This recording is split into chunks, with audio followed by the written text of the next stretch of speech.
Everyone, welcome to my channel.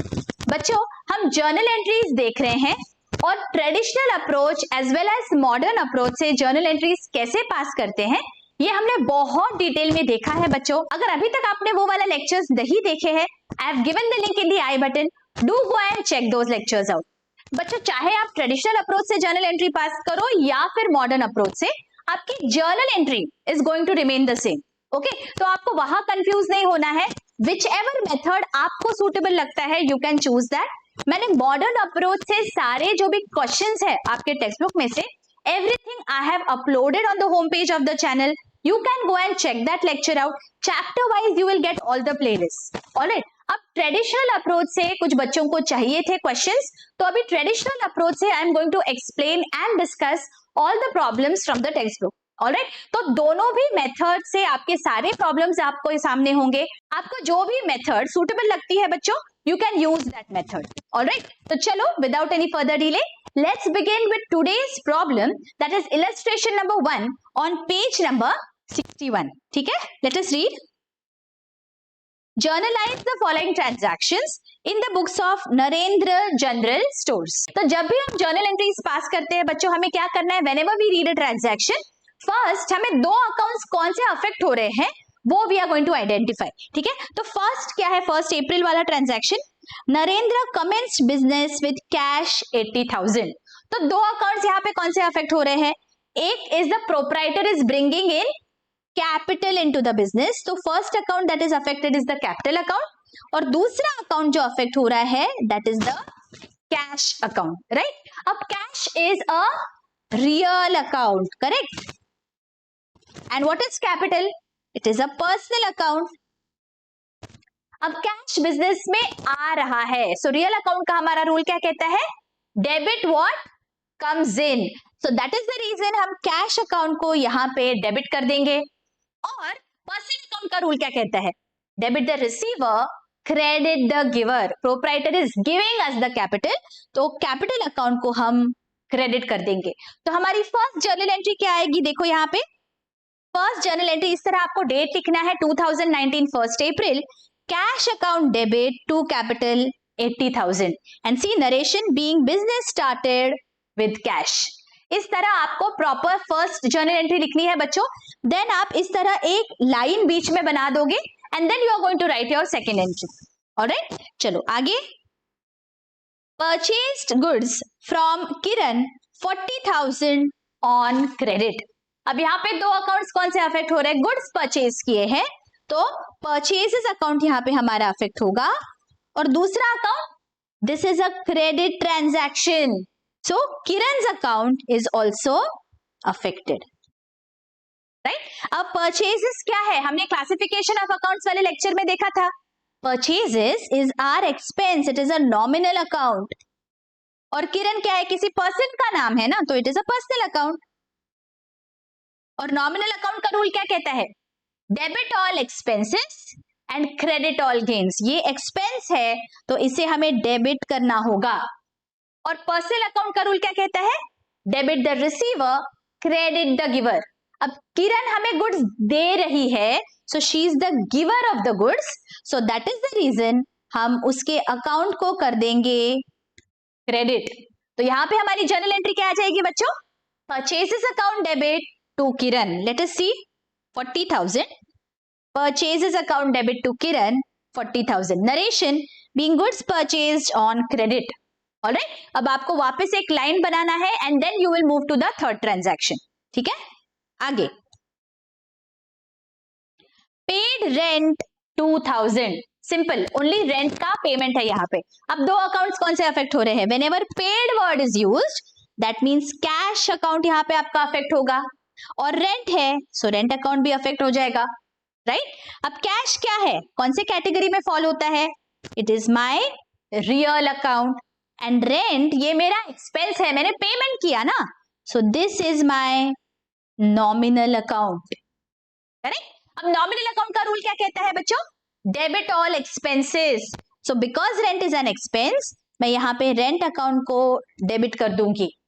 और real account का rule क्या कहता है?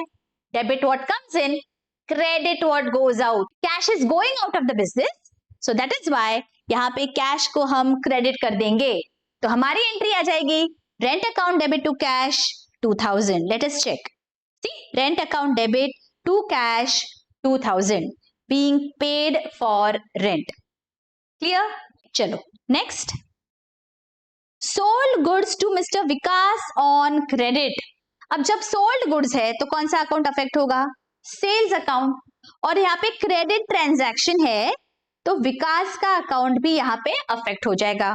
Sales is my nominal account, I know this, and Vikas is a name of a person, so this is a personal account, right? अब nominal account क्या कहता है? Debit all expenses and credit all incomes. तो sales मेरा income होता है, right? तो इसीलिए मैं सेल्स अकाउंट को क्रेडिट कर दूंगी. एंड पर्सनल अकाउंट का रूल क्या कहता है? Debit the receiver, credit the giver. अब विकास कौन है? देखो, हमने उसे गुड्स बेचे हैं तो विकास को गुड्स मिले हैं, so Vikas is the receiver of the goods. उसे गुड्स मिले हैं, राइट? तो इसीलिए हम विकास के अकाउंट को कर देंगे डेबिट. तो हमारी एंट्री यहां पे आ जाएगी Vikas account debit to sales 55,000. See, Vikas account debit to sales 55. Narration, being goods sold on credit to Vikas. Alright, चलो आगे. Purchased furniture 30,000 at GST 18%. बच्चों, GST वाले लेक्चर्स अगर अभी तक आपने नहीं देखे हैं, आई am giving the link in the I button. You have to go and check those lectures out. Okay? GST extremely important है. आपके एग्जाम में GST वाले बहुत सारे एंट्रीज आपको पूछे जाएंगे. Okay? तो आपको ये एंट्रीज जरूर आने ही चाहिए. Unless and until you go through the basic lecture, आपको ये समझ नहीं आएगा that इस तरह हमने एंट्री क्यों पास की है. Okay? GST is a tax that the government is charging us. Correct? तो अगर GST नहीं होता, पहली बात, अगर नहीं होता तो हमारी एंट्री क्या आती है? हम पहले वो देख लेते हैं and then we will add the GST. ठीक है? हमने फर्नीचर परचेज किया है. Now please remember, furniture purchase किया है, गुड्स नहीं. तो इसलिए फर्नीचर अकाउंट हमारा अफेक्ट होगा. एंड 30,000 है, that means cash account affect होगा. तो यहाँ पे दो अकाउंट्स हमारे कौन से अफेक्ट हो रहे हैं? Let me erase this.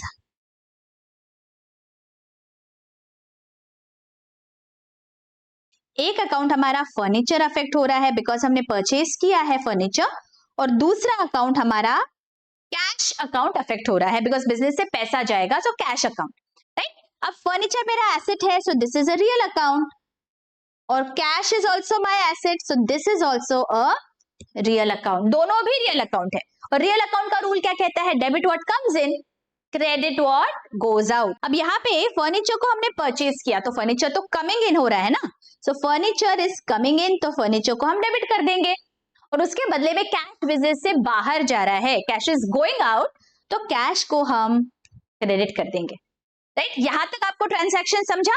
हमने फर्नीचर खरीदा और बदले में कैश दिया, सो फर्नीचर को डेबिट करके कैश को क्रेडिट कर दिया. अब आती है अमाउंट्स की बारी. तो बच्चों हमें यहाँ पे याद रखना है, जब अमाउंट हम लिखेंगे विदाउट GST लिखना है, GST को ऐड नहीं करना है. GST हमारा इनकम नहीं है, ओके? ये हमें गवर्नमेंट को देना होता है. तो हमें यहाँ पे याद रखना है बच्चों, जब भी हम कुछ भी परचेज या सेल कर रहे हैं, GST के अमाउंट हम अलग से लिखते हैं. We are not going to merge these two amounts, right? तो हमने अगर फर्नीचर खरीदा, वो फर्नीचर की वैल्यू है 30,000, तो मैं फर्नीचर को डेबिट 30,000 से करूंगी, राइट? अब आती है बारी GST की. अब जब मैं खरीदती हूं तो मैं GST पे कर रही हूं या मुझे GST मिल रहा है? मैं GST पे करूंगी, right? Whenever I am purchasing, I have to pay GST, right? If I am paying the GST, तो मेरे purchases के GST को हम बोलते हैं input GST. ये हमने डिटेल में देखा हुआ है. Okay, whenever I am purchasing something, the GST that I am going to pay, that will be called as input GST, right? अब ये जो GST है, इसे मुझे दो पार्ट्स में डिवाइड करना होता है, CGST एंड SGST, राइट? तो पहले कैलकुलेट कर लेंगे total GST. 18% is the GST. That means 18% of 30,000. कितना आ रहा है? 18 3 जा 54, so 5,400, राइट? अब इसे मुझे दो इक्वल पार्ट्स में डिवाइड करना है, CGST and SGST, central and state government का हिस्सा है ये, राइट। तो 5400 को मैंने 2 से डिवाइड करना है, so this will come 2700, 2700, right. तो मैंने फर्नीचर को डेबिट किया बच्चों 30,000 से, फिर मुझे इनपुट GST को डेबिट करना है, input CGST and input SGST को, और टोटल अमाउंट जो मेरे बिजनेस से बाहर जाएगी that will be 30,000 plus 2,700 plus 2,700, that is 35,400। तो 35,400 से मैं कैश को क्रेडिट करूंगी। Getting it? फर्नीचर मेरा सिर्फ 30,000 का है, तो फर्नीचर को मुझे डेबिट सिर्फ 30 से करना है, GST के अमाउंट्स को मुझे अलग से डेबिट करना है। प्लीज यहाँ पे कंफ्यूज नहीं होना है आपको बच्चों, ठीक है। तो देखिए हमारी जर्नल एंट्री कैसे पास हुई है। यहाँ पे furniture account debit 30,000, input CGST and input SGST and total cash को आपने क्रेडिट कर दिया। Narration being furniture purchased at 18% GST। I hope यहां तक आपको बहुत अच्छी से समझ गया है बच्चों। अगर अच्छी से जर्नल एंट्री समझ रहे हैं, don't forget to hit that like button और मुझे कमेंट करके जरूर बताइए बच्चों। आपके कमेंट्स का मुझे इंतजार रहेगा। Your comments truly keep me motivated in getting such lectures for you.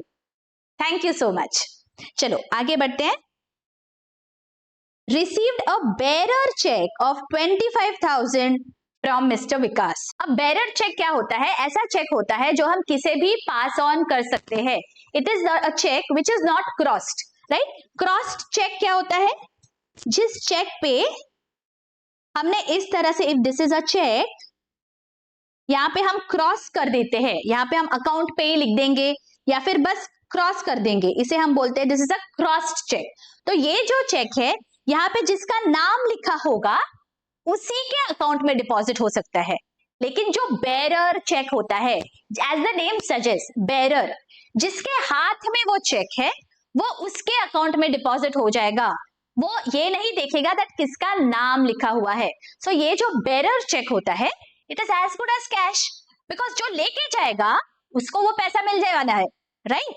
So that is why जब भी बेरर चेक आता है बच्चों, यहां पे we are going to treat the bearer cheque as cash.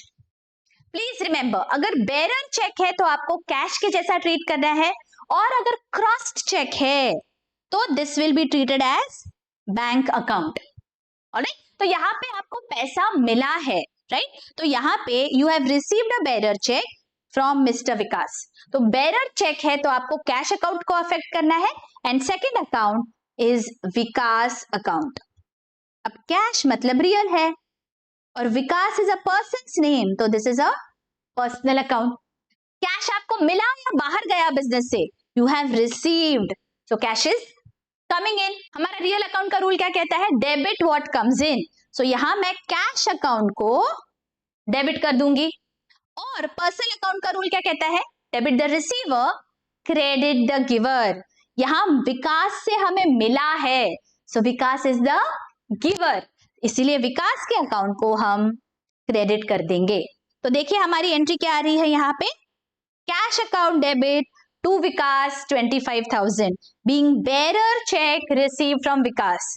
ये बात आपको गौर करना है ध्यान से, ओके बच्चों। Whenever bearer cheque word is used, आपको कैश अकाउंट को इफेक्ट करना है, बैंक को नहीं।